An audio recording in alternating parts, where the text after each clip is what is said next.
Welcome back to Interconnected. I am your host, Jordan Saunders, and I am excited to have our next guest, Kizzy. So, first, I want you to imagine stepping into your role where every day you're not just supporting people to communicate their thoughts and ideas, but also building bridges back to connection and healing. So imagine doing all of this while carrying the weight of your own struggles, trying to give your best when you feel far from it. This is a story many healthcare professionals know well, and it's one that our next guest has lived.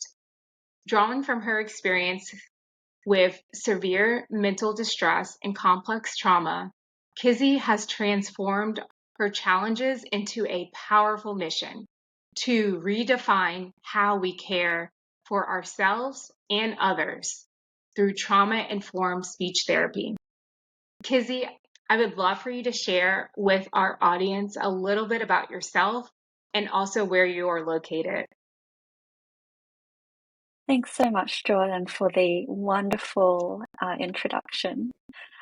Yes, I'm a speech pathologist. I'm based in Australia, in Sydney, and I currently work for myself as a sole trader, mainly in the online world. And essentially, I'm just, as Jordan said, super passionate about the mental health and trauma sides of things, working in a trauma-informed way, sharing what it means to be trauma informed with others. So I essentially do that by uh, working on trainings for other speech pathologists, through my advocacy as someone with the lived experience of mental health. And yeah, and I guess my business is called Attune Speech. Yes. So your work, I've been enjoying reading the articles that you post on LinkedIn. They're very informative. And your work as a trauma informed speech pathologist is so impactful. Could you share what was the moment in your journey when you felt vulnerable enough to share your own experience with severe mental distress and complex trauma? And how did you decide to incorporate it into the work you do every day to empower both clients and other professionals? That's such a great question. I don't think I've had anyone ask me that before. um, I took a break from speech therapy after working as one for a few years because of a whole range of reasons. At the time, I felt quite disillusioned. I felt like I wasn't making any kind of a difference, and was very unaware of my own mental health challenges. And as I started to become more aware of them and become aware of my diagnosis, my history of complex trauma, I came across a new, potentially new path in my career, working as someone with, as a lived experience advisor, which I still do, sitting on committees, providing advice, using my expertise as someone with complex trauma. And lots of different mental health challenges. And at the time, I'd planned to just kind of keep pursuing that and see how far that would take me. And a speech therapy position landed in my lap, essentially. And I was like, okay, maybe I should just give this one more shot, see if it could work. And coming back into speech therapy with that view, having worked in lived experience, I was like, hang on a minute, there's this potential for me to be doing both at the same time, because I was also, through what I had experienced, now more aware of that connection between mental health and communication challenges and how they impact each other. And I was realizing, oh my goodness, this is what my clients go through. This is what this is could totally change the way I work as a professional, how I connect and bond with my clients and their families. And so I realized that it was something that I could first definitely share with my colleagues. And over time, I found ways to, when appropriate, share little bits with my clients and their families too, whenever I felt like it would benefit them in terms of achieving their goals.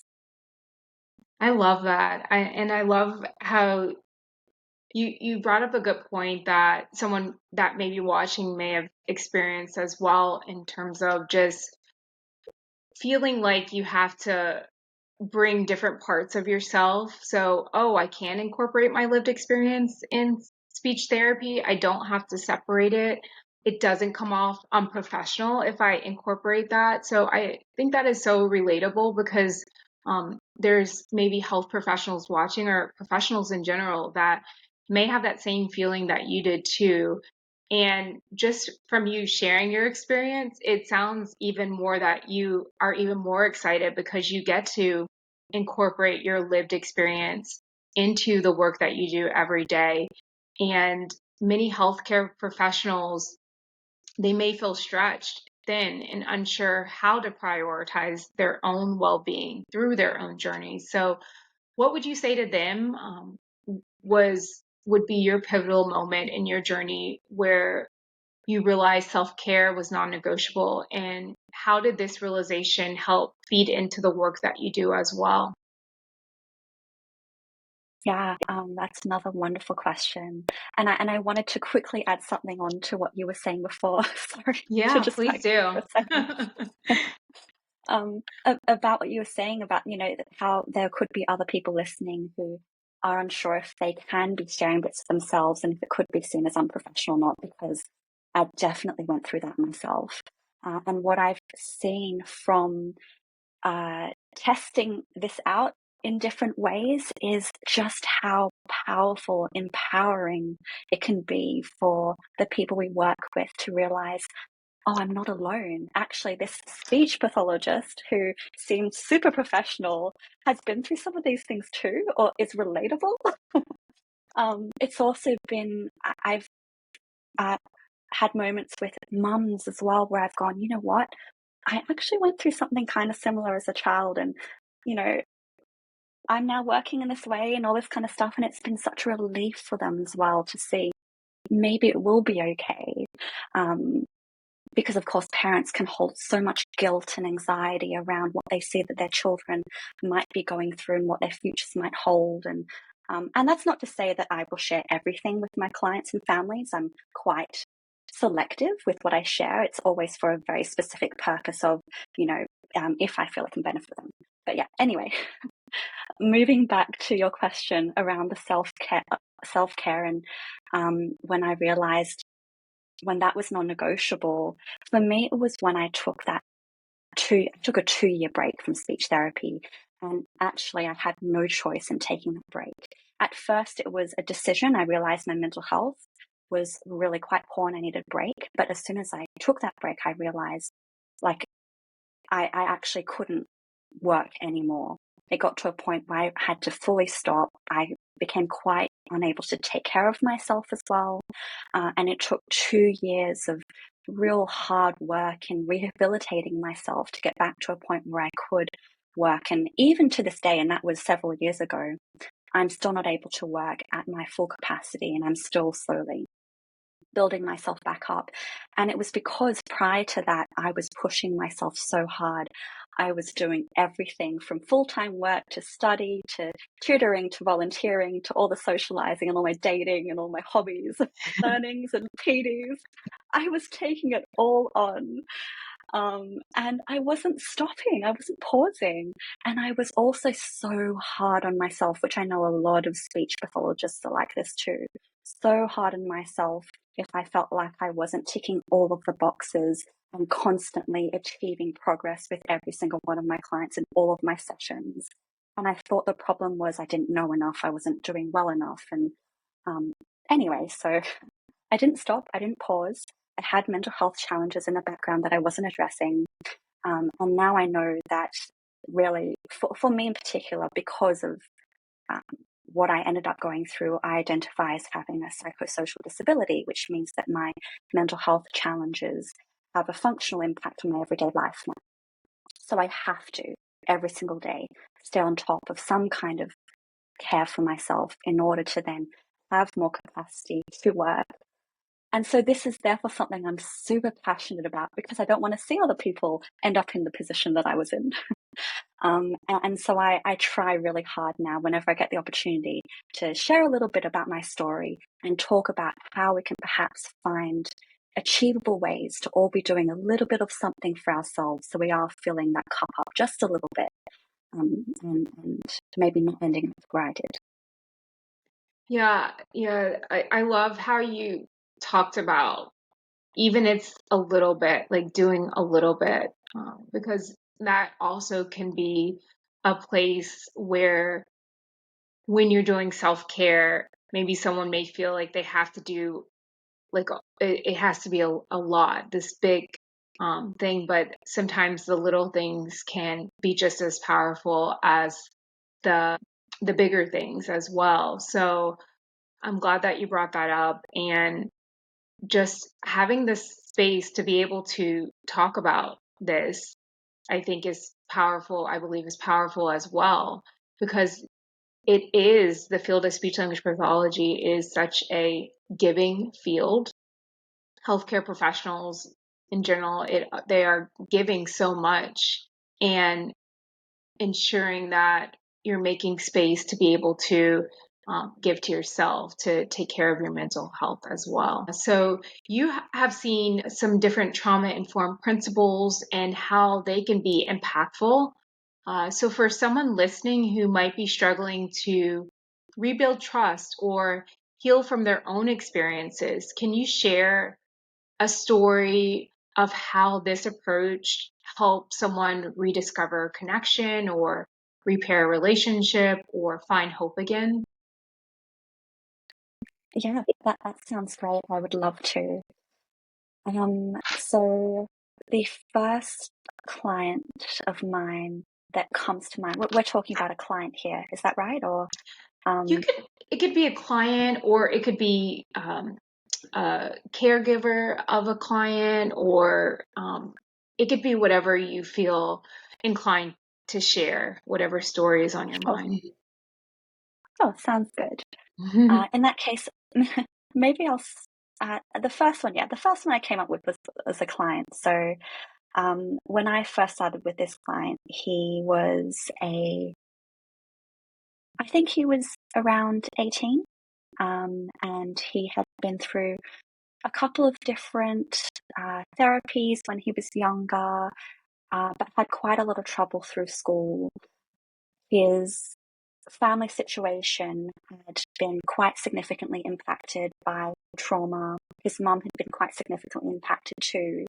And there was a lot of distrust in health services, essentially, and most professionals, because of a lot of not great experiences, and also a lot of interactions with the law, with out-of-home care systems, which in Australia is the kind of system that can remove children from families for different reasons. And so for this particular family, it was really, really important for me to first focus on those trauma-informed principles around safety, trust, empowerment, collaboration, choice, control, to really focus on showing them that I am here for them.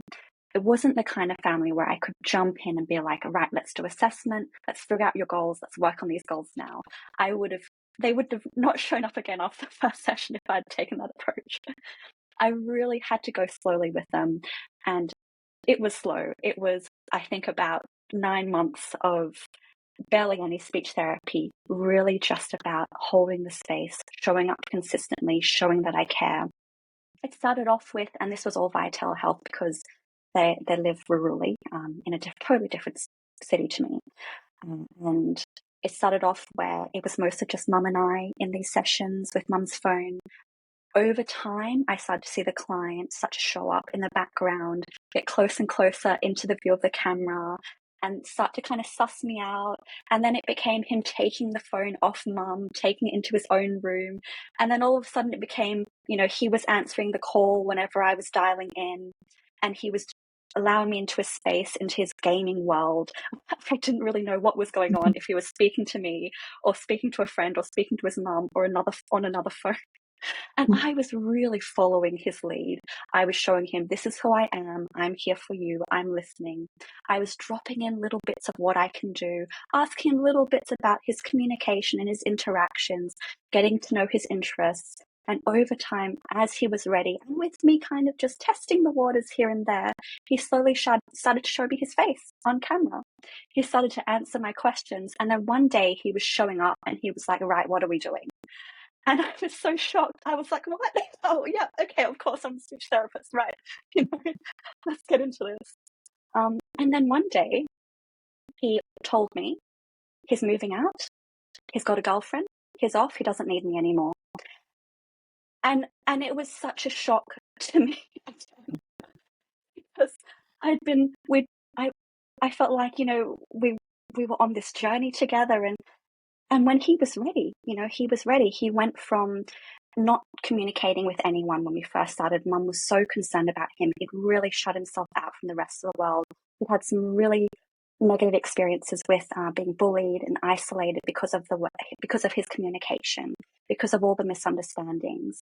And towards the end, when he was saying goodbye to me, he'd gone to the point of confidence where he would go into stores on his own and ask for help on his own, make calls on his own, go into the tech, like make tech calls and problem solve computer problems on his own.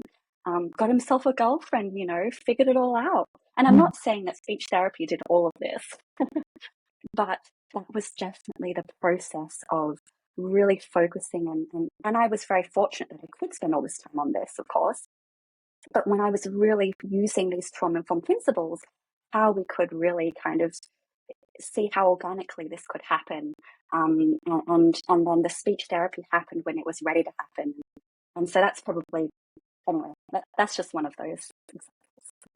Yeah, I'm glad that you shared that, because it goes back to a lot to and there's been conversations just like with other speech language pathologists and just within the community of, a lot of times that first week when you're meeting with a client, you want to jump right in and work on the goals or work on what you feel that you need to be working on, because that, the client's in speech therapy. But the importance of that first week, those first few days is so huge in terms of rapport building. And that looks different for each client, but it also is such a foundational part that can't be skipped over, because it builds the foundation of trust, and also too, almost like a precursor before you even get to the actual therapy sometimes. So you really set up the tone to go into this next question about trauma-informed practice. It could sound overwhelming to someone when they hear, principles, and maybe someone's thinking another, set of things that you have to incorporate, or data, or whatever it may be that someone may be thinking. So it could feel misunderstood or even overwhelming to someone.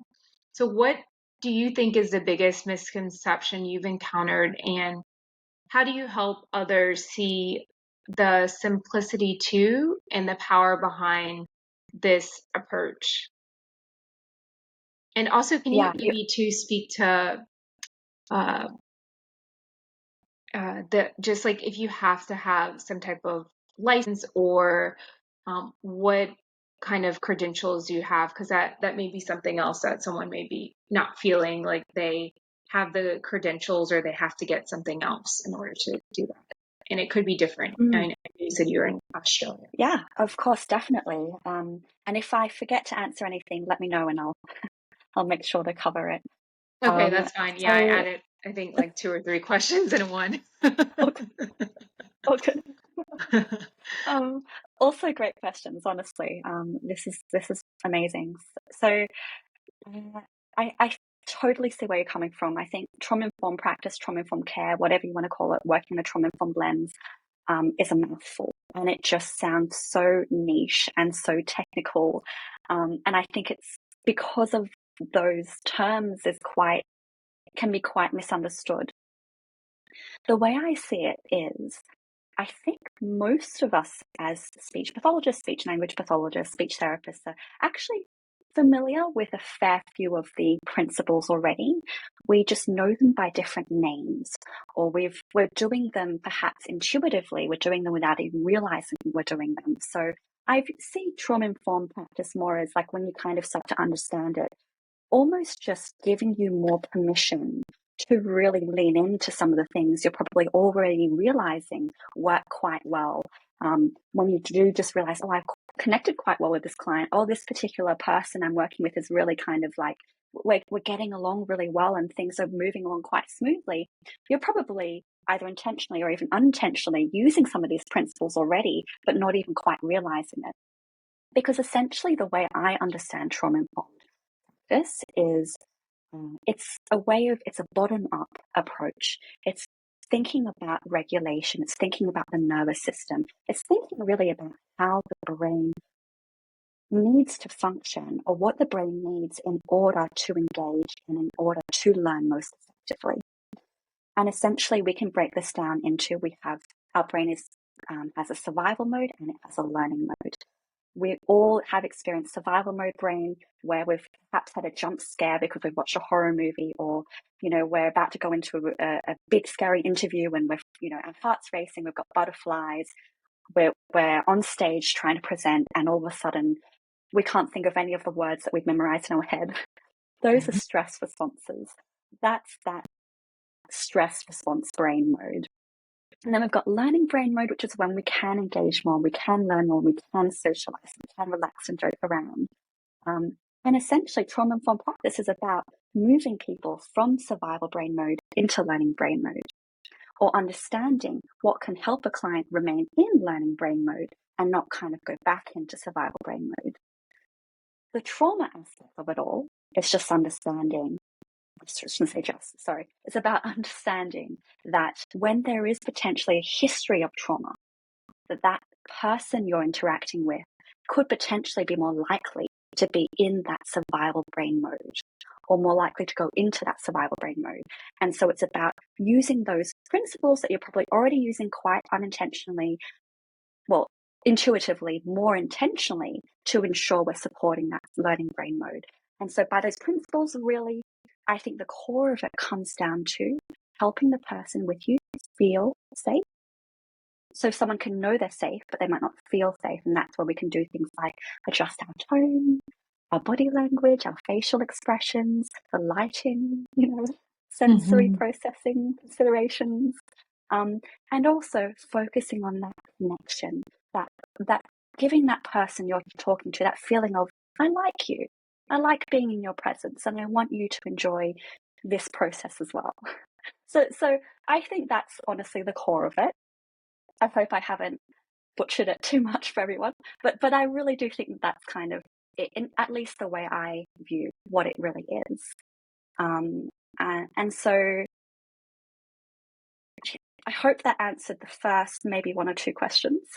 Yes, you did it. That was fascinating how you explained that. I am, how you explained it really allowed me even to be able to understand from a different lens than what initially, when we started this conversation, I was thinking, because I honestly would have thought, oh, maybe I need another, course or a few courses, which I imagine there are courses out there, but from what you explained, it's like you may already be doing some of these things, but just using different terms.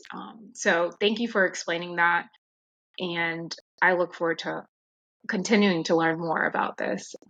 So I do want to save time because I could go on and ask more questions. Your work is fascinating.